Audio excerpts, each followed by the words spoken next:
এটা ভাল লাগিছে। এনে দিনটোত কিমান মান চেল হয় নেকি? এনেকে দিনটোত 4000 5000 এনেকে হৈ বঢ়িয়া। যায়। 4000 5000 তুমি দেউতাৰ পইচা কেইদিন খাম, মই ইনকাম কৰি খাবাই লাগব, দেউতাই কেইদিন খুৱাব। এই ব্যৱসায়টো কৰিবলৈ কেনেকুৱা ধৰণৰ তোমাৰ পুঁজি লাগিব তুমি কোৱাচোন? এনে কিমান মান হলে আৰম্ভ কৰিব পাৰি ব্যৱসায়টো?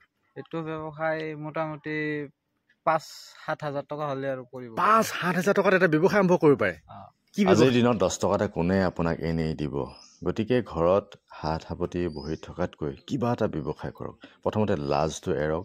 যিয়ে নহওক বহুত ব্যৱসায় আছে, সৰু সৰু ব্যৱসায় আপোনাৰ জীৱনটো ডাঙৰ কৰিব পাৰে, পাছলৈ এটা পুঁজি বনাব পাৰে। গতিকে কিনো ব্যৱসায় সেয়া আপুনি জানক আৰু ভালকৈ ব্যৱসায় এটা চিন্তা কৰি পিনে আৰম্ভ কৰক। একদম লাজ নকৰিব, নিজৰ জীৱনটো নিজেই আগুৱাব লাগিব। গতিকে চাকৰি পাইছে যদি ভালেই কথা, নাপালে সাহস কৰি এটা ব্যৱসায় কৰক, নিজৰ জীৱনটো আগুৱাই নিয়ক, নিজৰ ঘৰখন চলাওক। নমস্কাৰ, মই মনোজ গগৈ আপোনালোকক এটা নতুন ভিডিঅ'লৈ স্বাগতম জনালোঁ। আশা কৰোঁ সকলো ভালে আছে আৰু যিমান পাৰে ভিডিঅ'টো শ্বেয়াৰ কৰিব। মই ভাবোঁ এইটো এটা প্ৰেৰণাদায়ক ভিডিঅ' আৰু পেজটি মনোজ গগৈ পেজটি ফ'ল' কৰিব। যদি Manoj Gogoi MGB YouTube channel চাইছে, চেনেলটি চাবলৈ নাপাহৰিব। তেতিয়াহ'লে আহক ভিডিঅ'টো আৰম্ভ কৰোঁ। তুমি যে এই ব্যৱসায়টো মানে কৰিছা, বেলেগ কিবা কৰিব পাৰিলাহেঁতেন? বেলেগ কিবা কৰিব পাৰিলেহেঁতেন, যে এতিয়া কৰি আছো যে মোৰ দেউতা এনে চৰকাৰী চাকৰি কৰে। মোৰ দেউতা হাতেমা হাই স্কুলৰ টিচাৰ। শিক্ষক দেউতাই, মানে দেউতাকে শিক্ষক। মই দেউতাৰ এটাই ল'ৰা, তথাপি মই ঘৰত থকা নাই। মই হাই ছেকেণ্ডেৰী পাছ কৰিছো। পাছ কৰাৰ পিছত দেউতাই মোক ডাউন টাউন ইয়াতে থবা খুজিছিল, হোষ্টেলত থাকি পঢ়বা দিছিল, কিন্তু মই পঢ়া নাই। মই ক'লো আৰু নপঢ়ো।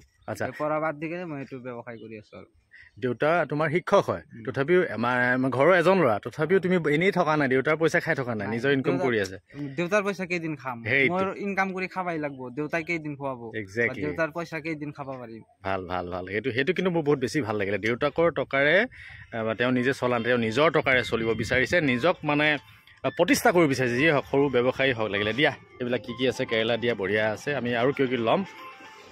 এনেকৈ ব্যৱসায় কৰিব পাৰি হয় নহয়? দাদা কি নাম? সাদ্দাম আলী। চাওক এইখন কি কয়, বহুতে মানে ই ৰিক্সা কয়, বহুতে বেটেৰী ৰিক্সা, যি কয় আৰু যোনে যি কয়। চব পলিথিন ইফালে কাষত, এইফালে আমলখি, কচু, ধনিয়া, মানে যি চব্জি লাগে সকলো চব্জি আনিছে। গতিকে ব্যৱসায় আচলতে কৰিব জানিলে সকলো কামেই কৰিব পাৰে ন? কিন্তু লাজ কৰিব নালাগে। লাজ কৰি কি হ'ব? আজি মানুহ জীৱনত যিকোনো কৰ্ম কৰি খাবাই লাগিব, সেইটো লাজ কৰি কি হ'ব? সেইটোৱে মেইন কথা, সেইটোৱে আচলতে। সেইটো ভাল লাগিছে। এনে দিনটোত কিমান মান চেল হয় নেকি? এনেকে দিনটোত 4000 5000 এনেকে হৈ যায়। 4000 5000 তুমি ঘৰত বহি থাকিলে কোনে দিব? আৰু দোকানখন ভাড়া লোৱা মানে বহুত পইচা আহি গ'ল হয়নে? আজি কি নহওক, বিৰাট ভাল লাগিছে। এই আমি চব্জি ল'ম এতিয়া হেৰিয়াৰ পৰা, ভাইটিৰ পৰা। গতিকে ঘৰে ঘৰে গৈছে ন, আৰু বহুত বেছিও নহয়।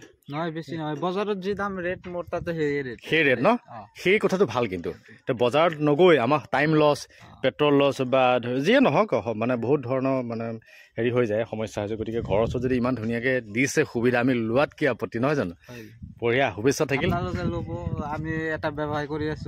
আপোনালোকে নলয় তেনেহ'লে আমি আৰু কাৰ্টতে বিক্ৰী কৰিম। আপোনালোকে অলপ ৰাখব আপোনালোকে। এক্সেক্টলি। আৰু এই ব্যৱসায়টো কৰিবলৈ কেনেকুৱা ধৰণৰ তোমাৰ পুঁজি লাগিব তুমি কোৱাচোন? এনেই কিমান মান হ'লে আৰম্ভ কৰিব পাৰি ব্যৱসায়টো?